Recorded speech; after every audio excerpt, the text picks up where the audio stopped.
క్రీస్తునందు ప్రియ సహోదరి సహోదరులారా, మన ప్రభువును రక్షకుడు అయినటువంటి యేసుక్రీస్తు వారి నామంలో శుభాభివందనాలు తెలియచేసుకుంటూ ఈ ఆదివారపు ఆరాధన కార్యక్రమాన్ని ప్రారంభించుకుందామండి.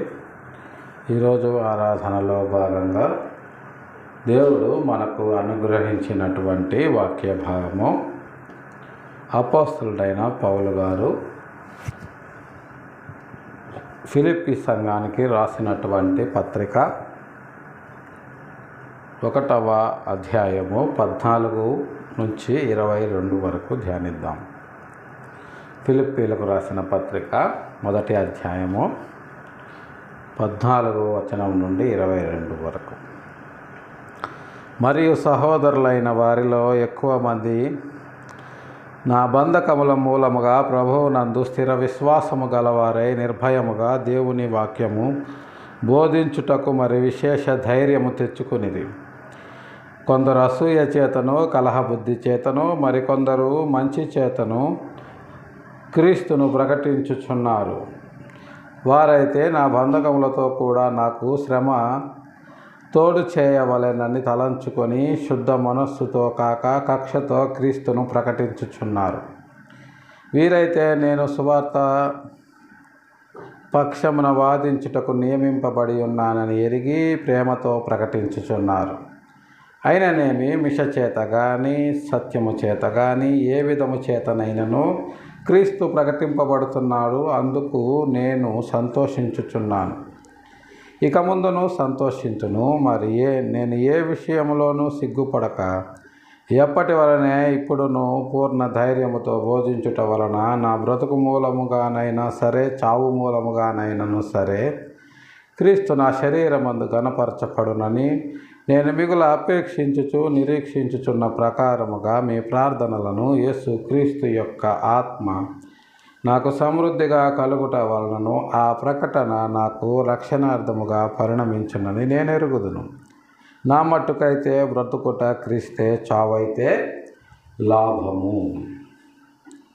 చిన్న ప్రార్థన చేసుకుందామండి. ప్రేమ కలిగిన మా తండ్రి, పరిశుద్ధమైన మా ప్రభువా, గడిచిన పరిశుద్ధ దినం నుంచి నేటి పరిశుద్ధ దినం వరకు మా పనుల్లో ప్రయాణాల్లో మాకు తోడు నీడగా ఉండి నేటి పరిశుద్ధ దినమున మీ పాద సన్నిధికి చేర్చి మిమ్మల్ని స్తుతించి ఆరాధించి గణపరిచి నిగూఢమైన మీ పరలోక రాజ్య మర్మాలను మేము ధ్యానించడానికి మీరు మాకు అనుగ్రహించినటువంటి సమయాన్ని బట్టి మీ పాదాలు కొందనాలు చెల్లించుకుంటున్నాం. మధ్యాహ్నకాల సమయంలో నా ప్రభా మీ వాక్యమును ధ్యానించిన ఎండుగా మాకు సహాయం చేయండి. మీ ఆత్మను మాకు అనుగ్రహించి మమ్మల్ని ముందుకు నడిపించమని మీ ప్రియకుమారుడు మా రక్షకుడు అయినటువంటి యేసయ్య దివ్యనామంలో బ్రతిమిలాడి ప్రార్థించి అడిగి వేడుకొనుచున్నాము తండ్రి, ఆమేన్. క్రీస్తునందు ప్రియ సహోదరి సహోదరులారా,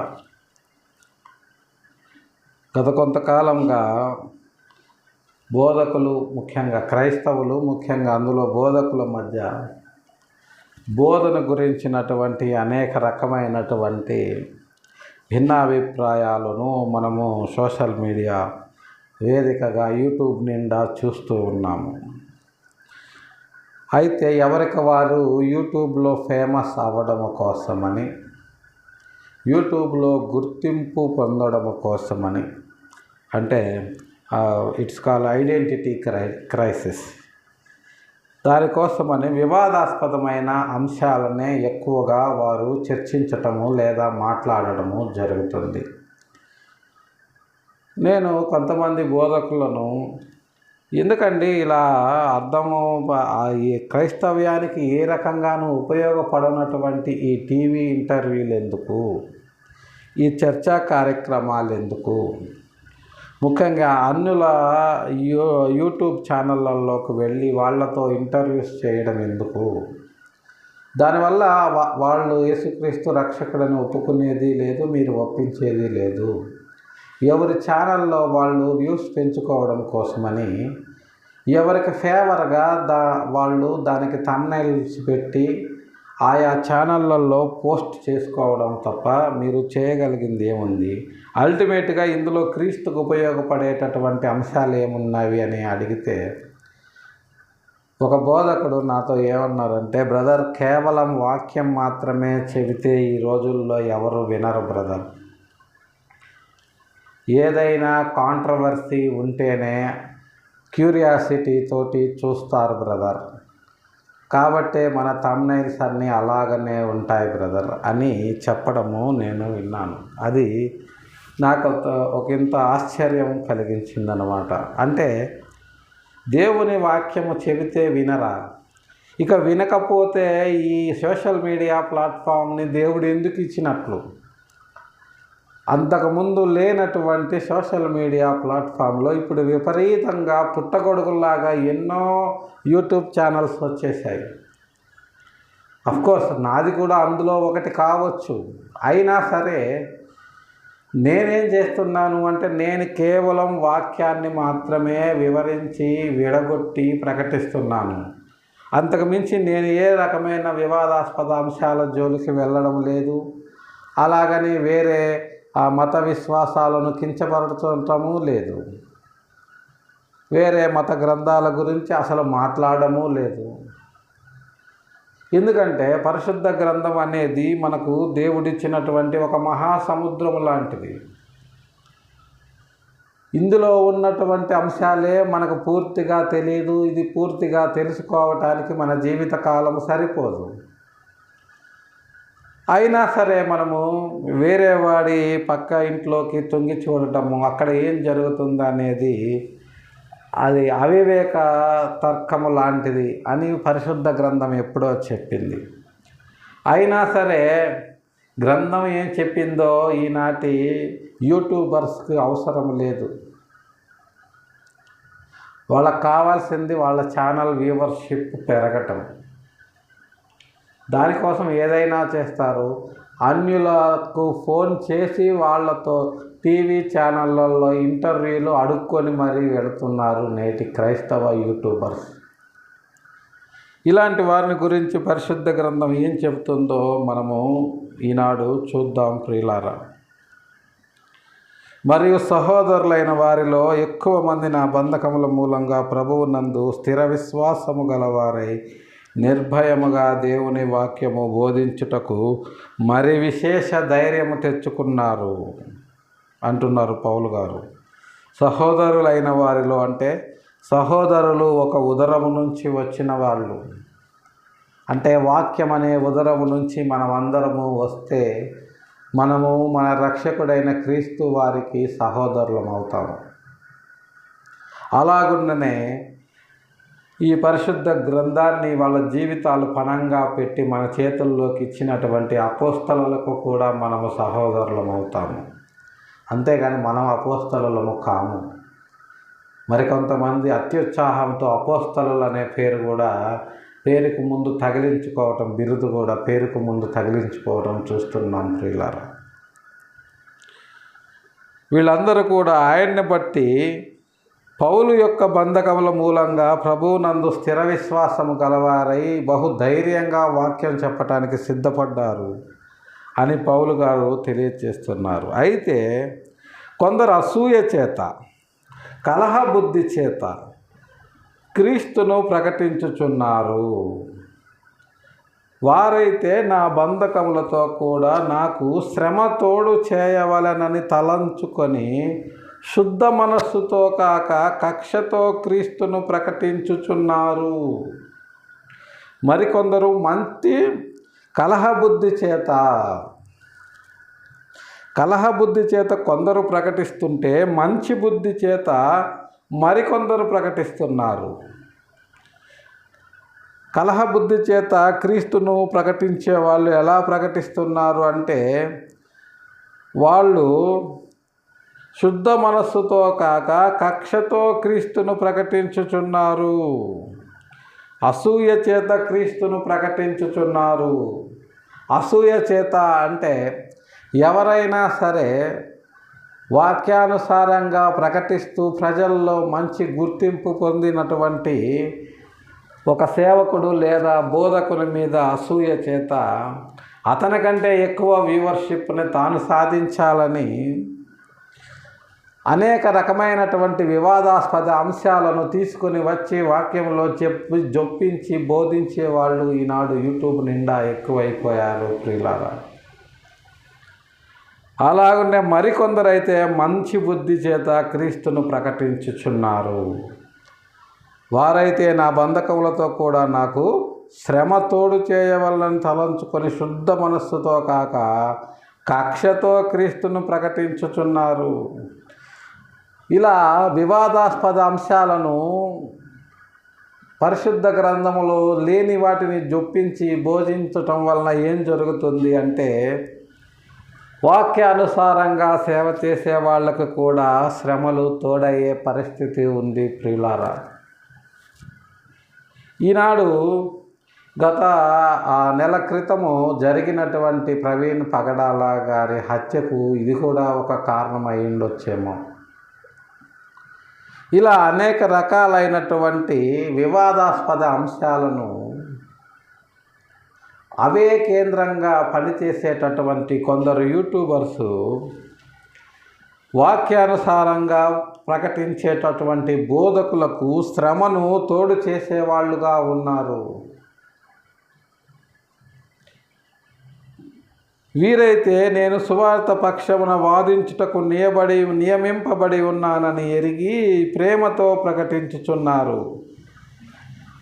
మరికొందరు మంచి బుద్ధితో దేవునిని ప్రకటించేవారు పౌలు గారు సువార్త పక్షమున వాదించుటకు నియమింపబడి ఉన్నాడని ఎరిగి వాళ్ళు ప్రేమతో ప్రకటిస్తున్నారు. మేమేం ప్రకటించినా సరే పరిశుద్ధ గ్రంథము నుంచే ప్రకటిస్తాము, కానీ వేరే గ్రంథాల జోలికి మేము వెళ్ళము. ఎందుకంటే అంత టైము దేవుడు మనకి ఇవ్వలేదు. మన గ్రంథాన్ని మనము పరిశీలించి ఒక్కొక్క అక్షరాన్ని విడగొట్టి వివరించి చెప్పటానికి మన జీవిత కాలము సరిపోదు. మరి అలాంటి పరిస్థితుల్లో ఇతర మత గ్రంథాల దగ్గరకు వెళ్ళేటటువంటి సమయం దేవుడు మనకు ఎక్కడిచ్చాడు? ఇవ్వలేదు. కాబట్టి మనము సువార్త పక్షమున నియమింపబడిన పౌలు గారి పక్షాన ఆయన సహోదరులలాగా ప్రేమతో మనము ప్రకటించుచున్నాము. అయిననేమి మిష చేత కానీ సత్యము చేత కానీ ఏ విధము చేతనైనను క్రీస్తు ప్రకటింపబడుచున్నాడు, అందుకు నేను సంతోషించుచున్నాను. సరే, ఎలాగైతేనేమి కలహబుద్ధి చేతనో అసూయ చేతనో మిష చేతనో కక్ష చేతనో ప్రేమ చేతనో ఏదో ఒక రకంగా క్రీస్తు నామం అయితే యూట్యూబ్ నిండా వినబడుతూ ఉంది. దానికి నేను సంతోషిస్తున్నానని పౌలు గారు చెప్తున్నారు. ఆ విధంగా మనము కూడా ఈనాడు బై హుక్ ఆర్ క్రూక్ యేసుక్రీస్తు నామం అయితే యూట్యూబ్ నిండా వినబడుతుంది. అందుకు మనం కూడా సంతోషించాలి.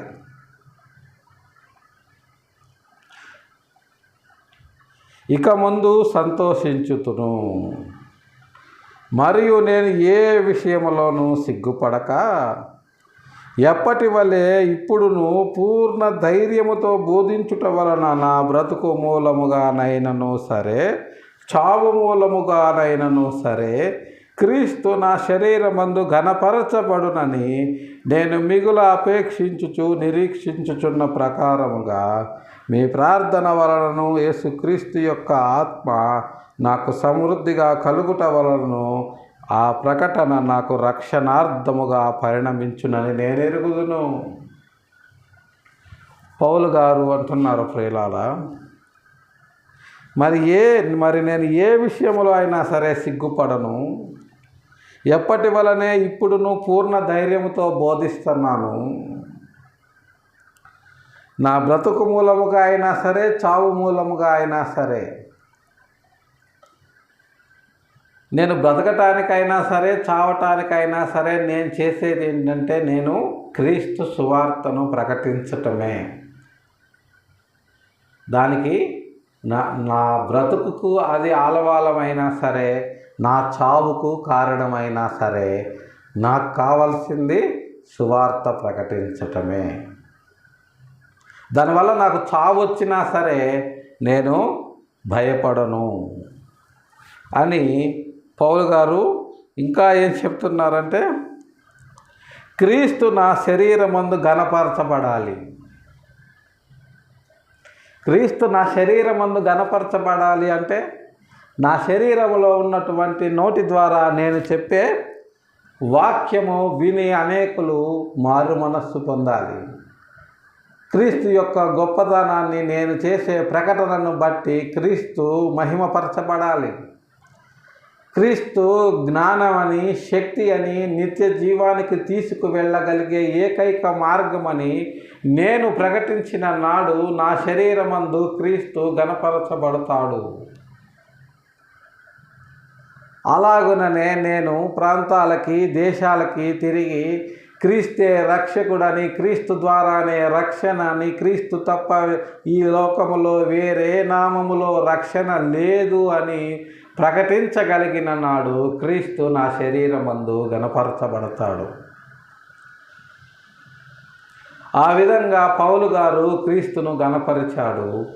మనము కూడా ఆయన సహోదరులముగా అదే విధంగా క్రీస్తును ఘనపరచాలి.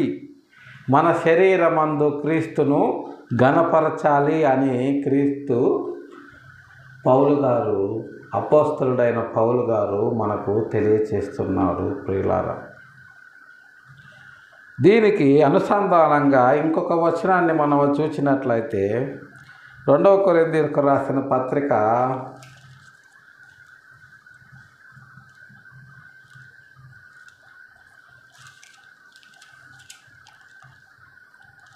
1వ అధ్యాయం 11వ వచనంలో ఇదే విషయాన్ని పౌలు గారు తెలియజేస్తారు. అందువలన అనేకుల ప్రార్థన ద్వారా మాకు కలిగిన కృపావరము కొరకు అనేకుల చేత మా విషయమై కృతజ్ఞతాస్తుతులు చెల్లింపబడుతున్నాము. మరి ఇంత గొప్పదైన ఘనమైనటువంటి కార్యాన్ని మేము జరిగించాలి అంటే అది మా ఒక్కరి వల్ల కాదు, అనేకుల ప్రార్థనల ద్వారానే అది సాధ్యమవుతుంది. మరి మేము ప్రకటించేటటువంటి ఈ మాటలు వింటున్నటువంటి అనేక మంది విశ్వాసులు వారి ప్రార్థనలలో మా పరిచర్యను గురించి జ్ఞాపకము చేసుకుంట ద్వారానే మాకు కలిగిన కృపావరముల కొరకు అనేకుల చేత మా విషయమై మేము కృతజ్ఞతాస్తుతులు చెల్లించుకుంటున్నాము. అలాగనే విశ్వాసుల కొరకు, వారి పరిచర్య కొరకు చేసేటటువంటి ప్రార్థనలను, విజ్ఞాపనలను గురించి అపోస్తలుడైన పేతురు గారు కూడా ఏం చెప్పారు అన్న విషయాన్ని పరిశుద్ధ గ్రంథము ద్వారా మనము పరిశీలిద్దాం ప్రియులారా. పేతురు రాసిన మొదటి పత్రిక 1వ అధ్యాయము 11వ వచనములో, మీకు కలుగు ఆ కృపను గూర్చి ప్రవచించిన ప్రవక్తలు ఈ రక్షణను గూర్చి పరిశీలించుచు తమ యందున్న క్రీస్తు ఆత్మ, క్రీస్తు విషయమై శ్రమలను గూర్చి వాటి తరువాత కలుగబోవు మహిమలను గూర్చి ముందుగా సాక్ష్యమిచ్చినప్పుడు ఆ ఆత్మ ఏ కాలమును ఎట్టి కాలమును సూచించుచు వచ్చెనో దాన్ని విచారించి పరిశోధించిరి. తమ యందున్న క్రీస్తు ఆత్మ క్రీస్తు విషయమైన శ్రమలను గూర్చి వాటి తరువాత కలగబోవు మహిమను గూర్చి. ఈనాడు సంఘము శ్రమల్లో ఉంది. ఇప్పుడు నుంచే కాదు, క్రీస్తు సంఘాన్ని స్థాపించినప్పటి నుంచే దేవుని రాజ్యం అనేది శ్రమల్లోనే విస్తరిస్తూ ఉంది. ఇప్పటికీ అవి కంటిన్యూ అవుతూనే ఉన్నవి. ఇప్పుడు మరింతగా కూడా శ్రమలు క్రైస్తవ్యానికి వచ్చినట్లుగా కూడా మనము చెప్పుకోవచ్చు. అనేక రకాలైనటువంటి ఇబ్బందులు, సువార్తకు వెళ్ళే వారిని అడ్డుకోవటము, అనేక రకాలైనటువంటి దేవుని సంఘాలను కూల్చివేయడము, మరి విశేషముగా అసలు సువార్త ప్రకటన చేయకూడదు అనే విధంగా చట్టాలను చేయడము అనేది ఈనాడు మనము చూస్తూ ఉన్నాం ప్రియులారా. అయితే ఇలాంటి శ్రమల మధ్య దేవుడు గోధుమల వలె జల్లించుట మనము గమనించాలి. ఈ శ్రమలను ఓర్చి తట్టుకొని నిలబడినవే నిజమైన గట్టి గోధుమలుగా ఉంటాయి. అలా నిలబడలేని వాటిని పొట్టులాగా చేసి అప్పుడు గోధుమలను పొట్టును వేరు చేసి పొట్టును కాల్చివేయడము జరుగుతుంది అని వీటిని గురించి యేసుక్రీస్తు వారు ఎప్పుడో ఉపమాన రీతిగా చెప్పినట్లుగా మనము చూస్తూ ఉన్నాము. అయితే ఈ శ్రమలను ఆ తరువాత వచ్చే మహిమను గూర్చి ముందుగా మనం సాక్ష్యం ఇచ్చేటప్పుడు ఆ ఆత్మ ఏ కాలమును ఎట్టి కాలమును సూచించుచున్నదో దానిని విచారించి పరిశోధించమంటున్నారు. శ్రమల గురించి చెప్పినటువంటి ఆత్మ, అలాగుననే మహిమను గురించి చెప్పేటటువంటి ఆత్మ, అవి ఏ కాలములో ఉన్నవో ఎట్టి కాలములో ఉన్నాయో పరిశోధించి పరిశీలించమంటున్నారు పేతురు గారు. ఇక్కడ ప్రతి బోధ ఎవరైతేనేమి బైబిల్ అదే మన బైబిలే కదా ప్రకటిస్తున్నారు అనుకుంటే మనము తప్పులో కాలేసినట్లే. అదే విషయాన్ని పేతురు గారు చెప్తున్నారు. శ్రమల్లో ఉన్నప్పుడు బోధించేటటువంటి ఆత్మ, ఆ తర్వాత కరగబోయే మహిమను గురించి ప్రకటించే ఆత్మ, ఈ రెండు ఎలా ఉన్నాయే, రెండు ఒకేలాగున్నాయా, ఒకేలా టాలీ అవుతున్నాయా, లేదా పరస్పరము భిన్నంగా ఉన్నాయా అనేటటువంటి విషయాలను విచారించి పరిశోధించాలి అని పేతురు గారు చెప్తున్నట్లుగా మనము చూస్తున్నాం ప్రియులారా. అయితే నా మట్టుకైతే బ్రతుకుట క్రీస్తే, చావైతే లాభము అని పౌలు గారు తెలియచేస్తున్నారు. మీ అనేకమైనటువంటి పరిశుద్ధుల ప్రార్థనలు మాకు రక్షణ కవచముగా ఉన్నప్పటికీ మేము బ్రతుకుతున్నది క్రీస్తు కొరకే. మా మట్టుకైతే బ్రతుకుతా క్రీస్తే. మేము క్రీస్తు కొరకే బ్రతుకుతున్నాము, ఆయన కొరకే ఉనికి కలిగి ఉన్నాము, ఆయన కొరకే చెల్లించుచున్నాము, ఆయన కొరకే అనేకమైన ప్రాంతాలు తిరుగుతూ ఉన్నాము. ఒకవేళ మాకు చావు ఎదురైతే అది మాకు లాభమే కానీ ఏ రకంగానూ నష్టము కాదు. ఎందుకు లాభము అంటే, లాభం అనే మాట పౌలు గారు ఎందుకు వాడారు అంటే,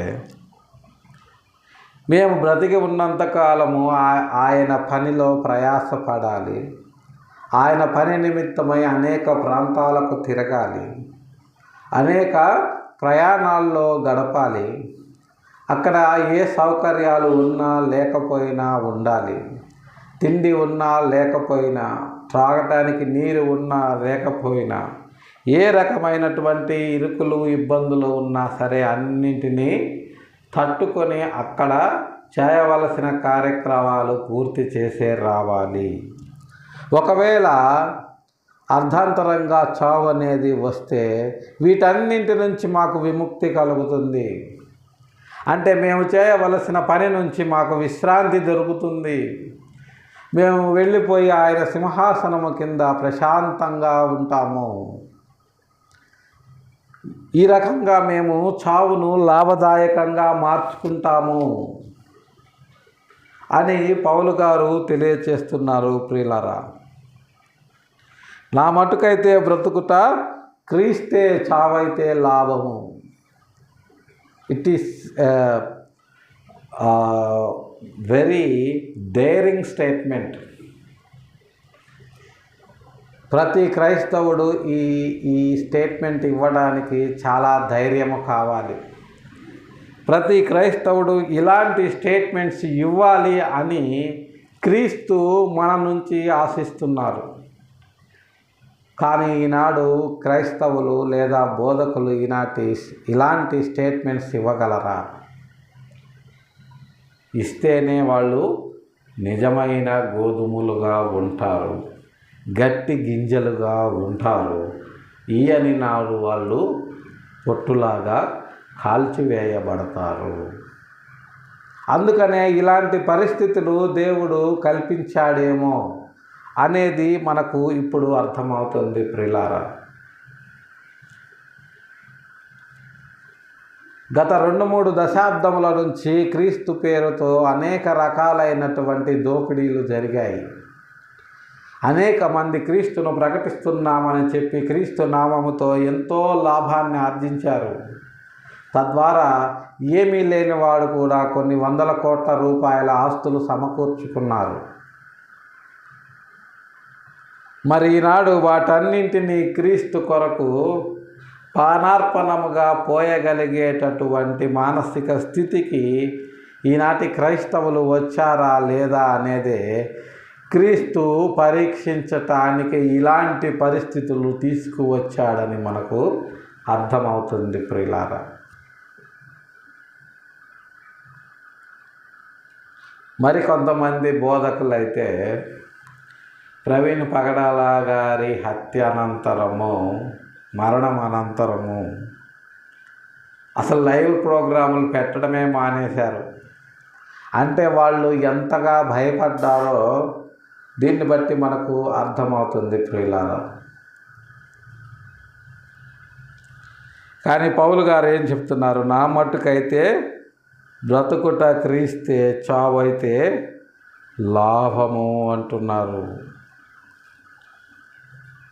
అయినను శరీరముతో నేను జీవించుటయే నాకున్న పనికి ఫలసాధనమైన ఎడల నేనేమి కోరుకొందునో నాకు తోచలేదు.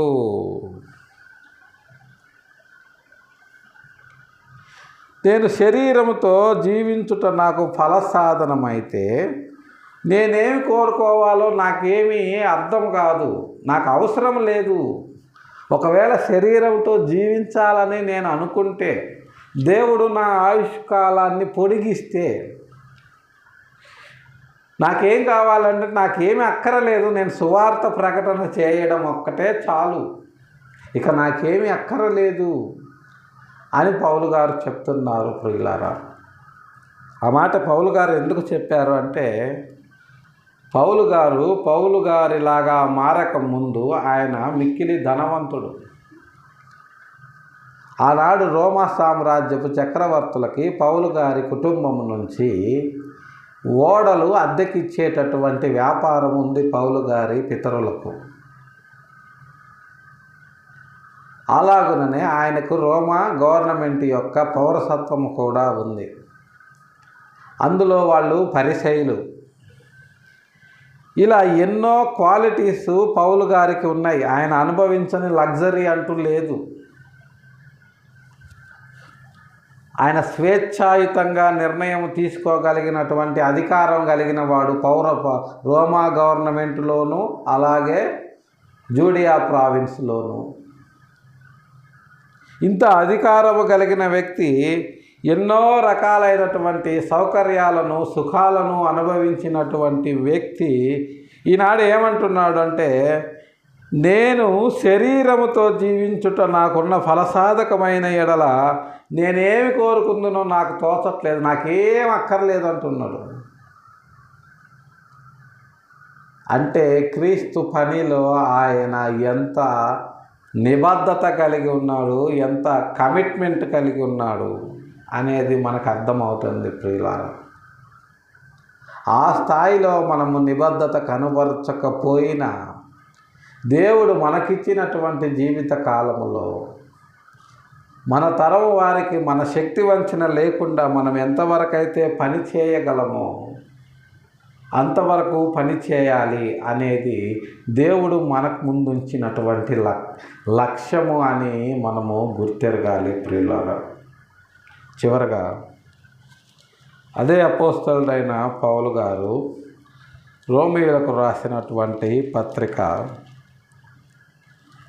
8వ అధ్యాయము 9వ వచనాన్ని మనము గమనించినట్లయితే, దేవుని ఆత్మ మీలో నివసించి ఉన్న ఎడల మీరు ఆత్మ స్వభావము గలవారే కానీ శరీర స్వభావము గలవారు కారు. ఎవడైనను క్రీస్తు ఆత్మ లేని వాడైతే వాడాయన వాడు కాడు.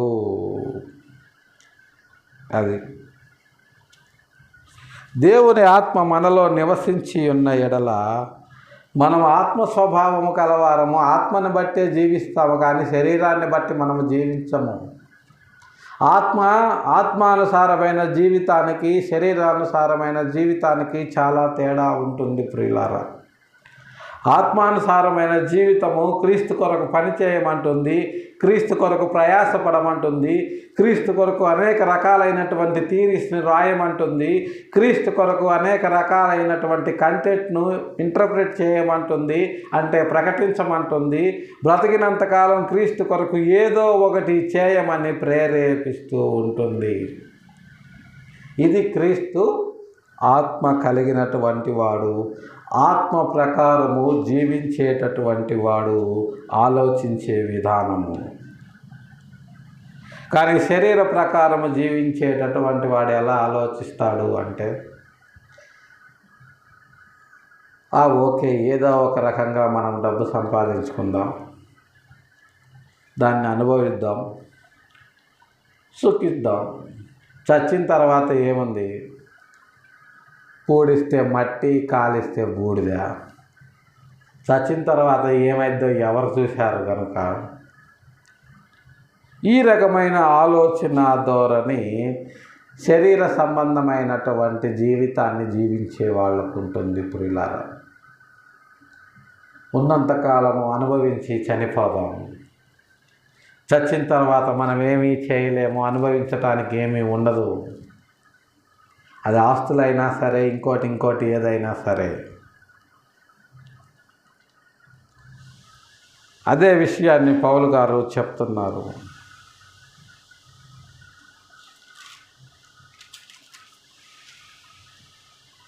శరీర స్వభావము కలవారు ఆత్మస్వభావము కలవారికి భిన్నంగా ఉంటాడు.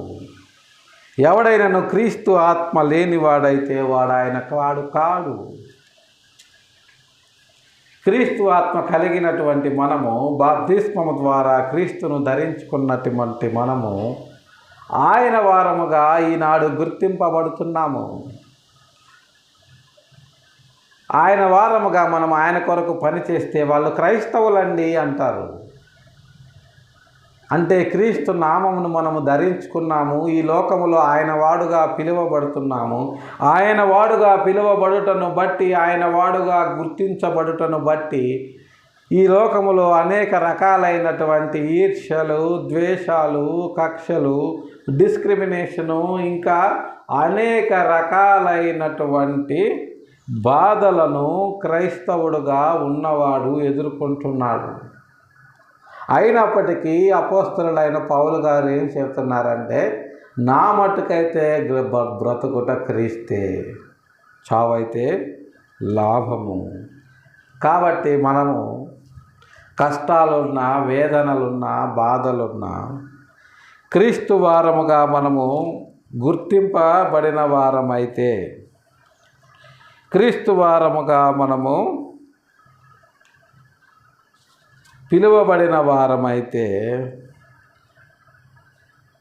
జీవించుట ఆయనకు ఫలసాధనముగా ఉంటుంది.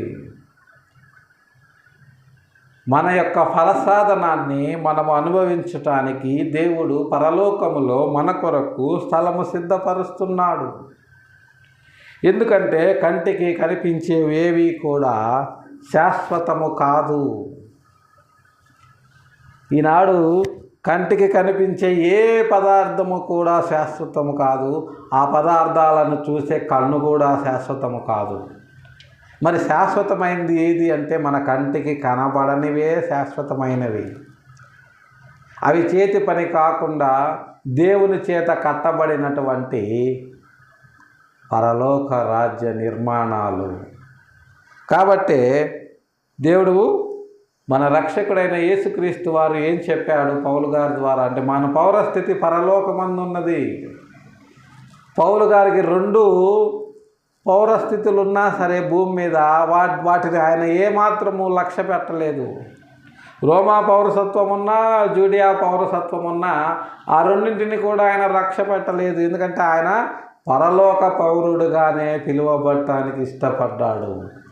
కాబట్టి మన పౌరసత్వము పరలోకమందు ఉన్నది అన్న విషయాన్ని మనము గుర్తెరిగి, ఈ భూమి మీద మనము యాత్రికులము, పరదేశులము అని మన మనస్సు యందు ఉంచుకొని క్రీస్తు కొరకు మనము చేసేటటువంటి ప్రతి పని కూడా ఆయనకు ఫలసాధనముగా ఉండాలి అని మన ప్రభువును రక్షకుడు అయినటువంటి యేసుక్రీస్తు వారి నామములో ప్రేమపూర్వకంగా తెలియజేస్తూ ఈ కొద్ది మాటలు దేవుడు మన వినికిడిలో దీవించినట్లు ప్రార్థన చేసుకుందాం. ప్రియులారా, ప్రేమ కలిగిన మా తండ్రి, పరిశుద్ధమైన మా ప్రభువా, గడిచిన పరిశుద్ధ దినం నుంచి నేటి పరిశుద్ధ దినం వరకు మా పనుల్లో మా ప్రయాణాల్లో మాకు తోడు నీడగా ఉండి నేటి పరిశుద్ధ దినమున మీ పాద సన్నిధికి చేర్చి నిగూఢమైన మీ పరలోక రాజ్య మర్మాలను మేము ధ్యానించడానికి మీరు మాకు అనుగ్రహించినటువంటి సమయాన్ని బట్టి మీ పాదాలకు వందనాలు చెల్లించుకుంటున్నాం. మధ్యాహ్నకాల సమయంలో నా ప్రభువా, మీ దాసుడు గొప్ప ప్రవక్త అయినటువంటి అపోస్తలుడైనటువంటి పౌలు గారి ద్వారా మీరు మాకు అనుగ్రహించినటువంటి లేఖన భాగములను బట్టి మీ పాదాలకు వందనాలు చెల్లించుకుంటున్నాం. ఆయన ద్వారా మీరు మాకు సెలవిచ్చిన రీతిగా మేము క్రీస్తు ఆత్మ కలిగిన వారమైన ప్రభువా, మీ కొరకు ఫలసాధనములుగా ఈ లోకములో వాడబడినట్లు మా మట్టుకైతే బ్రతుకుట క్రీస్తే, చావైతే లాభము అన్న నిర్ణయానికి వచ్చి మేము ఎక్కడికి వెళ్ళినను మీ నామమును మా శరీరమందు మేము మహిమపరచున్నట్లుగా మా భవిష్యత్తును తీర్చిదిద్దమని మీ పాద సన్నిధిలో వేడుకొంచున్నాం. అలాగుండే నా ప్రభువా, మధ్యాహ్నకాల సమయంలో చేరువచ్చిన బిడ్డలందరినీ మీరు ఎక్కడ చాటున భద్రపరచండి, కాపాడండి. వారి వారి అవసరతల అక్కర్లన్నింటినీ తీర్చి మీరు ఘనత, మహిమ, ప్రభావాలు పొందగలరని మధ్యాహ్నకాల సమయంలో దిక్కులేని వారి కొరకు, దీన దరిద్రుల కొరకు, విధవరాల కొరకు మీ పాద సన్నిధిలో విజ్ఞాపన చేయుచున్నాం. సహాయం చేయండి.